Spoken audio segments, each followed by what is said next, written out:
Welcome to Smart Remarks, where, I never wanted you to move into that house, so now I'm going to hold your kids hostage until you agree to move out. What? No? Why won't you negotiate?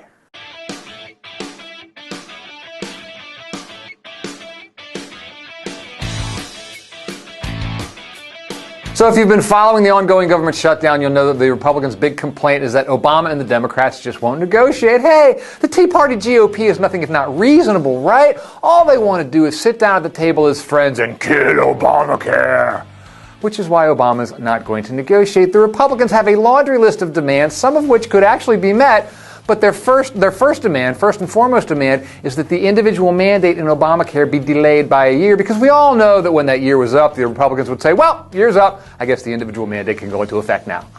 Or maybe they wouldn't say that. Maybe they'd gin up another crisis in order to kill this law that they so hate. We are now at the point where we're being governed by crisis. We lurch from crisis to crisis, and the Republican Party pours gasoline on the fires. That's not to say there wouldn't be fires if it weren't for the GOP. We do have too much debt, we do need to slow spending, and we do have structural economic problems we're not serious about solving. I'm on board with any Tea Partier who says this.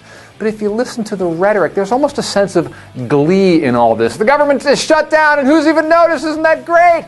Default? Well, that's not such a big deal.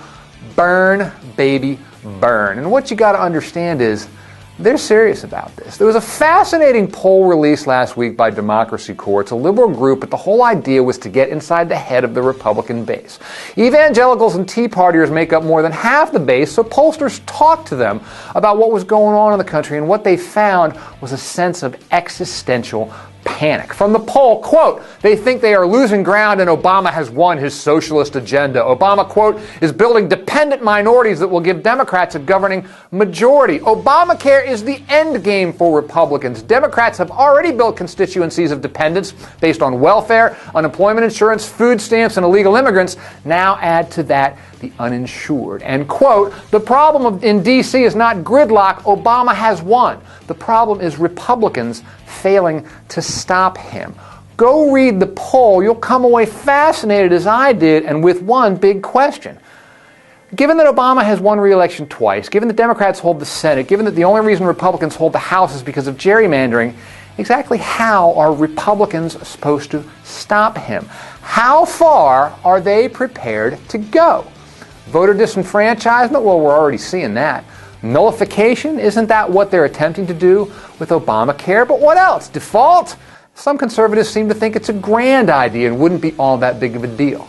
But are they willing to go even further than this? And what does that look like? If you feel like the real America has been ripped from your grasp, how far are you going to go to get it back? You think about that for a minute, and you can only come to the conclusion that as dysfunctional as things are now, it's only going to get worse. But I tell you, the cooler heads on the GOP side might want to prevail, because what they're doing amounts to a suicide mission. If they refuse to negotiate, refuse to drop their demands that Obama kill Obamacare, and they trigger a default, what happens if the market tanks, taking America's retirement savings with it? Who do you think Americans are going to blame for that? Are they going to blame the president who refused to, quote-unquote, negotiate his signature legislation, which is now law? Or do you think they're going to blame the party of burn, baby, burn?